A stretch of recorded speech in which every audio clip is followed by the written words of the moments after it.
A bank sued a quiet old man for $180,000 over a strip of dirt he bought for $47.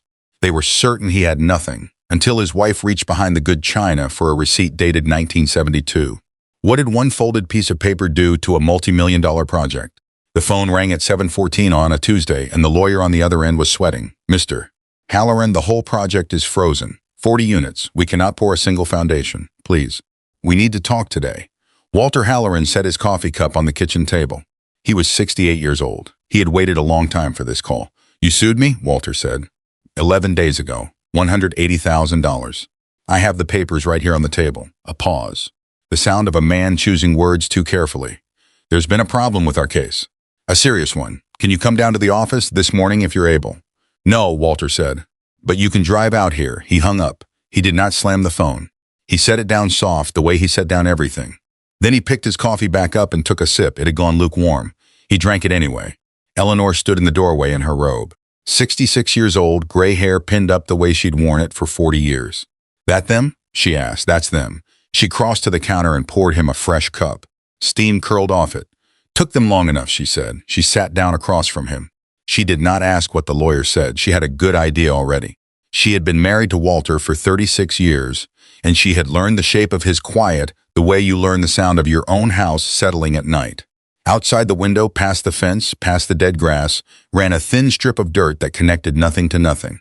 Walter looked at it over the rim of his cup. "You ready for this?" Eleanor asked. "I've been ready since 1988, Walter said. "To understand the phone call, you have to go back further than that. You have to go back to the tent. It was the spring of 1990. The county sold its junk once a year under a canvas tent at the fairgrounds. A folding table up front. A coffee pot on a card table in the back, the kind with a paper cup tower beside it. 4 locals in folding chairs, fanning themselves with their bed sheets in the heat. The county sold what nobody wanted, a broken shed, a drainage ditch, a rusted grader with no engine.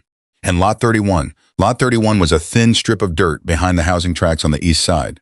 12 feet wide where it mattered most, zoned for nothing, no road touched it. No water line ran under it. On the map it looked like a line somebody had drawn by mistake and forgotten to erase. The auctioneer worked through the list fast. Nobody was buying much. The shed went for $10. The grader didn't sell at all. When he reached Lot 31, he almost apologized. "Lot 31. No improvements, no access. We'll start at $5. Nobody moved. A man in the front row leaned back in his folding chair until it creaked. Sharp suit, too warm for the weather. A clipboard balanced on one knee. He worked for the bank that financed half the building going up on the east side, and his name was Gerald Voss. "Somebody buy the man's ditch," Gerald said, loud enough for the whole tent to hear, "so we can all go home." The 4 locals laughed. The auctioneer smiled and shook his head. $5 anyone. Going once. Walter raised his hand. $47. The tent went quiet for a beat. The auctioneer looked up. Sure, he'd misheard. "47? Friend, I had it at 5. You can have it for 5. "47, Walter said again. He had a reason for the number. It was a small private thing, and he never told a soul what it was. Gerald turned all the way around in his seat to get a look at the man who had just offered $47 for something he could have had for 5. Walter stood near the back, hat in his hands, a plain man in a plain coat. Nothing about him asked to be noticed. Gerald smiled the way a grown man smiles at a child who has overpaid for a toy. "Sold," the auctioneer said, "to the gentleman who collects worthless things." The tent laughed one more time. Gerald laughed loudest of all.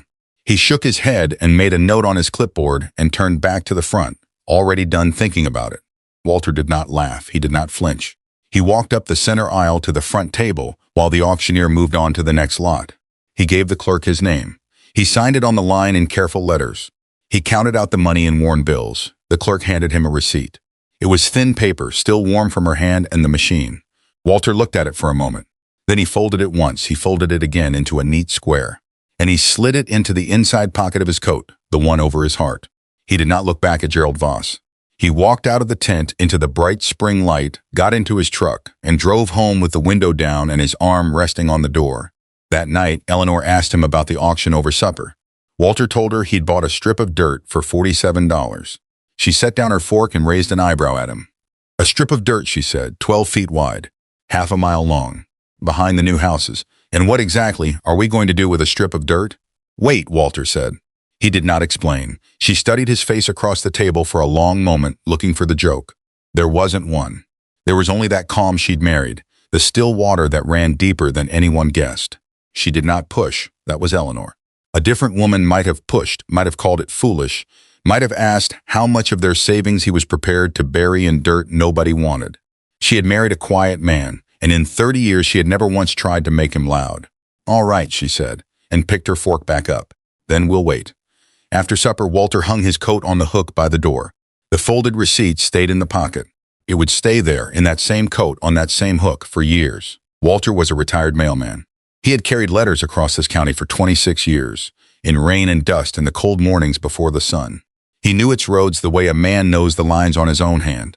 He knew which roads were paved and which were promised. He knew which ones got built and which ones just got talked about at meetings and then forgotten. And he knew one thing about Lot 31 that nobody under that tent knew. Not the auctioneer. Not the 4 laughing locals. Not Gerald Voss, who had already forgotten the strip existed by the time he reached his car. Walter didn't say it out loud. Not at the auction. Not on the drive home. Not even to Eleanor, not yet. Some things you hold close until the time is right, and the time was a long way off. He waited until she had gone up to bed. Then he sat alone at the kitchen table in the low light. He took the receipt out of his coat pocket. He unfolded it on the table and smoothed it flat with 2 fingers, pressing out the creases. $47. He looked at it a long time. The men in the tent had seen a ditch. The auctioneer had seen a lot he couldn't give away. Gerald Voss had seen a fool. Walter saw a road. Not the dirt itself. The road that was supposed to run over it. The road that someone, somewhere in some forgotten year, had drawn on paper and surveyed and planned, and then quietly walked away from, leaving the line behind on a map nobody read anymore. He had found it by accident 2 years before the auction. Then he had gone looking on purpose, Saturday after Saturday, until he was sure. What he found buried in those old county records was the kind of thing a whole county can forget for 30 years and never miss. He folded the receipt back into its square. He slid it into his coat pocket and hung the coat by the door. He turned off the kitchen light. He knew something nobody else in that tent had known, and he could wait. Before this gets even crazier, tap subscribe right now. Because what one old man found in a stack of forgotten county papers is about to flip this entire story upside down.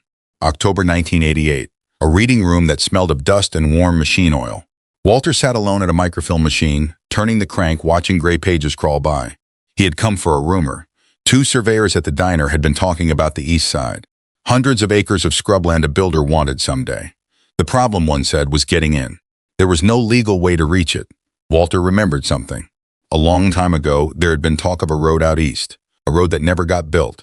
So he drove to the library and asked where they kept the old county papers. That was the first Saturday.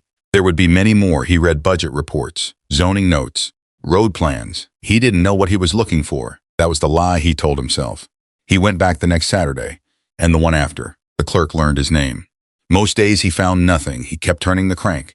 He found it on a Saturday in November.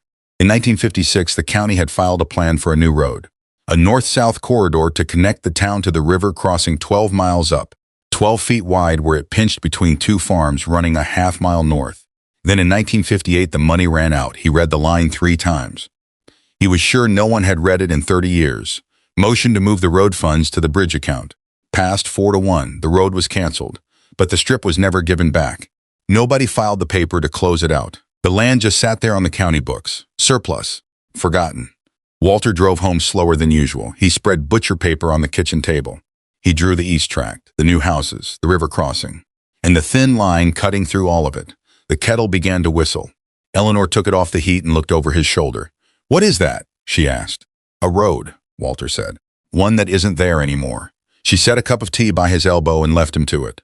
Over the next months, he checked every piece around it. The flood channel to the north, the Peterson land to the east, the Crandall parcels to the south. The 280 acres a builder would dream about were boxed in on every side. There was one way in wide enough for trucks, pipes, and a road, the dead corridor. Lot 31. He bought a notebook, the plain black one Eleanor gave him, and tracked the LLCs buying parcels one by one. Coastal Ridge. Then a name behind that name. They were assembling the whole tract. And not one of them had checked who owned the way in. Walter laid his notebook over his map. The builder's land and his strip touched in exactly one place. He closed the notebook. He did not smile. He simply knew. The trap was set. Now came the waiting. In 1956, the county had filed a plan for a new road, a north-south corridor to connect the town to the river, crossing 12 miles up. The plan was drawn, the land was surveyed, stakes were set. 12 feet wide where it pinched between 2 old farms running a half-mile north. Then in 1958, the money ran out. He read the line 3 times. He was sure no one had read it in 30 years. Motioned to move the road funds to the bridge account. Passed 4-1, the road was canceled. But the strip was never given back. Nobody had filed the paper to close it out. In the law, a road plan does not just disappear when the money does. Someone has to sign it away. Nobody ever did. The land just sat there on the county books, surplus, forgotten. Walter printed the page. He folded it once and slid it into his shirt pocket and drove home slower than usual, his hands easy on the wheel. He spread a sheet of butcher paper on the kitchen table. He drew the east tract, the new houses, the river crossing, and the thin line cutting through all of it, the line that wasn't a road anymore and had never stopped being one on paper. The kettle began to whistle on the stove. Eleanor took it off the heat and looked over his shoulder. "What is that?" she asked. "A road," Walter said. "One that isn't there anymore. And that's worth your Saturdays? Maybe." She set a cup of tea by his elbow and left him to it. She did not ask again. She had learned in 30 years that her husband told you things when he was ready and not a day before. There was no use prying the lid off a man who closed slow and opened slower. Walter stayed at the table long after the tea went cold. Over the next months, he checked every piece around it. He pulled the maps for the farms on each side. He drove to the assessor's office on his days off and copied parcel lines onto his butcher paper, 1 square at a time. The flood channel to the north, too wide and too wet to ever build across. The old Peterson land to the east, fenced and farmed. The Crandall parcels to the south, 3 of them, all private. He walked the edges himself on a Sunday, pacing them off, counting fence posts under a cold sky. 40 paces, a gate, 80 more, the corner of the Peterson fence. He marked it all in his head and wrote it down when he got home. He was not a surveyor. He was a retired mailman with a ruler and a sharp pencil, and more patience than the whole county put together. But the picture came clear all the same. The east tract, the 280 acres a builder would dream about, was boxed in on every side. Water on the north, private land on the east and the south. A man could own all 280 acres and still not have a single legal way to drive a truck onto them. There was one way in wide enough for trucks, pipes, and a public road, the dead corridor. 12 feet of forgotten dirt that ran straight from the county road to the heart of the tract. The only door into a locked house. Walter set down his pencil and sat back in his chair. He did not feel excitement. He felt the cold quiet of a man who has found something true and knows he must now sit on it for a very long time. He checked his work twice more over the following weeks. He did not want to be wrong. He pulled the records again. He paced the edges again. He laid the old 1956 survey over the new parcel maps and held them both up to the kitchen window so the light came through. The lines matched. The corridor touched the tract in exactly one place, and that place was the only place a road could go. Eleanor came in once and found him at the window, holding 2 sheets of paper up to the morning light like a man reading something written in glass. "Still the road that isn't there?" she asked. "Still the road," Walter said. She nodded and went back to the kitchen. She did not understand all of it yet. She trusted that her husband did. Walter lowered the papers. He folded them together and put them in the drawer where he kept the things that mattered. The trap was not set yet, but he had found the corner of it, and he could wait for the rest, lot 31. Walter started watching the land itself. He drove past it twice a week on his way to nowhere in particular. In the spring, he saw survey flags, little orange ribbons tied to stakes marching along the east tract, then fresh tire tracks in the mud, big ones. Then a truck with a company name on the door he didn't know. He bought a notebook. Eleanor had given it to him for his birthday, plain and black. He started writing things down. Dates, company names, the LLCs buying up parcels one by one, hiding behind each other. An LLC is just a company that owns a thing so a person doesn't have to put their own name on it.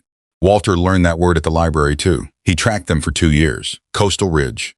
Then a name behind that name. Then a name behind that one. They were assembling the whole east tract, quietly, acre by acre. The way a man builds something he doesn't want anyone watching. And not one of them had checked who owned the only way in. He almost told Eleanor 100 times. He didn't. Not because he didn't trust her. Because he wanted to be sure. A man could ruin a good thing by being loud about it too soon. So he waited, and he watched, and he wrote it all down. Walter sat at the kitchen table one night with his notebook and his hand-drawn map side by side. He laid one over the other. The builder's land and his 12-foot strip touched in exactly one place. Everything they wanted to build depended on a piece of dirt he'd bought for $47. He looked at it a long moment, then he closed the notebook. He did not smile. He did not call anyone. He simply knew the trap was set. Now came the part that took the most from him, the waiting. The knock came on a warm afternoon in 2004, and the young man on the porch was holding a leather folder like a shield. "Mr. Halloran," Cassidy, I represent some folks interested in unused land out east. That little strip behind your place, Lot 31? Walter set his coffee cup on the rail. We'd like to clean up the title, Cassidy said. $8,000 cash. Today, if you like. $8,000 for 47. No thank you, Walter said. Cassidy's smile stayed put, but something behind it slipped. It's a generous number for a ditch, sir. You'd never see that on the market. I expect not. Walter thanked him for the drive and closed the door. Eleanor was at the table. 8,000, she said.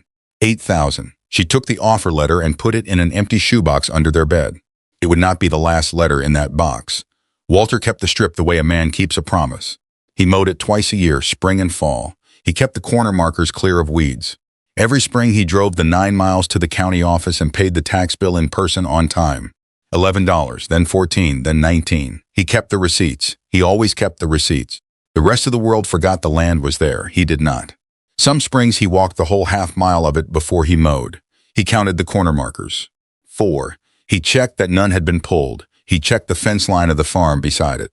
He looked for stakes, for flags, for any sign the world was moving toward him. For a long while it wasn't. That was the hardest part. Not the offers, the silence between them.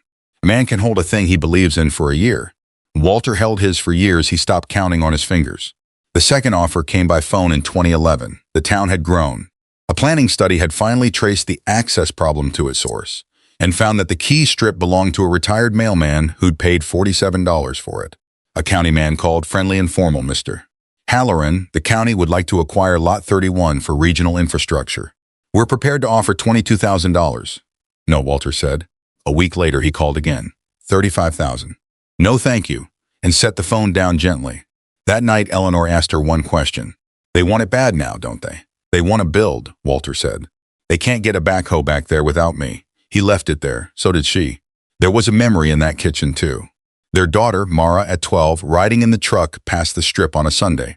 She'd pointed out the window. Daddy, why do you mow the dirt nobody uses? Because someday somebody will want it, Walter had said. Will they pay you? If I wait. Mara had thought about that the way only a 12-year-old can. Then she'd asked if they could get ice cream. They did. 2 scoops. She forgot the strip by the time the cones were gone. Walter did not forget. He never forgot anything about that piece of land. Mara grew up. She went to law school. She studied the kind of law that is mostly land and old paper, easements, deeds, the quiet rules about who owns what and why. She did not know yet that her father had been teaching her the whole time. Across town, in a glass office, a different scene played out. Coastal Ridge had poured millions into the East Tract, permits, surveys, a model home with a flag out front, glossy signs reading East Haven Estates. And the head of the project, a man who reported to the bank that financed it all, slammed a folder on a table. One mailman, he said, one ditch, make it go away. His lawyer paced and said nothing useful. They had built everything around a road they did not yet own the way in for. The whole project balanced on 12 feet of dirt behind an old man's house. And the offers came back larger. The third one came in person in 2019, a lawyer named Hutchins. 3-piece suit, leather briefcase. He sat at Walter's kitchen table and let Eleanor pour him coffee. Mr. Halloran. $90,000. No. 110. No, 120,000. Hutchins laid a pen on the contract. This number is on no appraisal anywhere. We are paying for a problem, not a property. Take it before someone decides to fight instead of pay. Walter slid the pen back across the table. Tell them whatever you like. Hutchins gathered his papers slowly, the way a man does when he expected an easier day. He left his card. Walter did not pick it up. The shoebox under the bed grew fuller. Eleanor had to fold the lid down to close it now. For 2 more years, Coastal Ridge waited him out. They were sure an old man would need the money or tire or simply grow too old to care. He did none of those things. He mowed the strip in spring. He mowed it again in fall. He paid the tax every March. He kept the notebook on the shelf by the door, the black one Eleanor had given him, growing heavier with dates and names. He was 72 now. He moved slower. He did not waver. Then, on a quiet morning in 2026, the bank stopped trying to buy. They sued instead. The phone rang at 7:14 on a Tuesday. An unfamiliar number glowed on the screen. Walter set down his coffee cup. He put his hand on the phone. $180,000, the lawyer said. That's our number, Mr. Halloran. You could lose your home. Walter held the phone to his ear and looked out the kitchen window at the strip. No, he said, and hung up before the man finished. The lawsuit was clever, and that made it dangerous. Coastal Ridge claimed Walter had abandoned the strip. 36 years, they said, and he never built on it, never fenced it. The land had gone back to common use. His ownership was a technicality long gone. The damages, $180,000, were the cost of the project his neglect had frozen. The bank put a lien on Walter's home to collect it. Walter made one call. Mara drove down that Saturday. She was a property lawyer now. She spread the permit file across the kitchen table, beside the original 1956 county filing, beside the canceled 1958 resolution, beside her father's black notebook. She read in silence for a long time, then she looked up. "You've paid the tax on this every single year since 1990. Every spring," Walter said. "And the county cashed every check, everyone." Mara closed the file. "Then they can't say it was abandoned. They taxed it. You can't tax land that's been given up. They proved your ownership for you, Dad." For 36 years, but Mara found something else in the file, a gap. The county's record of how it got the strip stopped short before 1990. She frowned. "There's a hole in the chain. Before the auction, there's nothing. They could argue the county never had clean title to sell you, that you bought a deed off a county that didn't own it." Walter looked at his coffee cup a long moment. Then Eleanor stood up from her chair. She crossed to the cupboard. She reached behind the good china they used twice a year. She brought down a manila envelope, soft and yellow with age, the creases worn nearly through. She set it on the table. Inside was one sheet of paper, a receipt stapled to a deed. The typed ink had faded, but the date had not. 18 years before the auction. "You're all looking at the wrong year," Eleanor said quietly. "In 1956, the county cut that road across my father's farm. When they canceled it, they were supposed to give the land back. They never filed the paper. So my father filed it himself. He paid the fee. He took his land back in 1972. Then he left it to me." The kitchen went silent. "Walter didn't buy it at that auction," Eleanor said. "I already owned it. He bid $47 to put a clean second record on the books, so no one could ever argue. He was protecting my land, not buying a ditch." Mara stared at the paper, then at her mother, then at her father. "That fills the gap," she said softly. 54 years ago. There is no hole." She made the call back to Hutchins herself. In the hearing room, Hutchins came in confident. He talked about abandonment, about common use, about a strip nobody cared for. Mara waited until he finished. She then placed 3 documents on the table, one at a time. The 1956 filing that created the corridor, the 1958 resolution that canceled the road but never closed the strip, and 63 pages of tax records, every spring paid cash stamped by the county itself. "The county taxed this parcel for 36 straight years," Mara said. "You cannot abandon land the government keeps billing you for." Then she set down the 1972 deed. "And before any of that, my grandfather already owned it. This case isn't thin. It never existed." The judge read for 40 seconds. He ruled in under a minute. Hutchins reached for his phone. Walter did not celebrate. He refused the lump sum they offered to make it disappear. He set terms instead. A permanent easement. The road could cross the strip for as long as the houses stood. In exchange, Coastal Ridge would pay every month, adjusted for inflation, the payments passing to his heirs after him. Hutchins pushed back once, then twice, then he accepted every term, $4,000 a month. For life, then for Eleanor's life, then for Mara's. Mara called her father with the news. "It's done, Dad. You won. We won," Walter said. Eleanor, who had trusted him for 36 years without once asking why, simply put the kettle on. They signed at the county clerk's office on a Friday. The same building where a clerk had once handed a man a $47 receipt. Walter walked back to his truck. He opened the black notebook Eleanor had given him decades before. He turned to the last page, he wrote one line, the road came back, then he closed it. On the porch that evening, Eleanor held the soft 1972 envelope in her lap. 54 years, she said. "I nearly threw this out a dozen times." "I know you did," Walter said. "I'm glad you never asked me first." Gerald Voss read about the agreement in the local paper that week. He made no comment. He said nothing at all. The 4 men who had laughed under the tent were old now. One of them told the news at the diner, set down his fork, and stayed quiet a long while. Some men collect easy money the day it's offered. Walter Halloran collected $47 of dirt, a receipt his wife kept for 54 years and 36 years of patience, and let the world come to him. Would you have taken the $120,000 the day it sat on your kitchen table? Or would you have waited like Walter and named on your own terms? Tell me below. And if this story moved you, stay for the next one.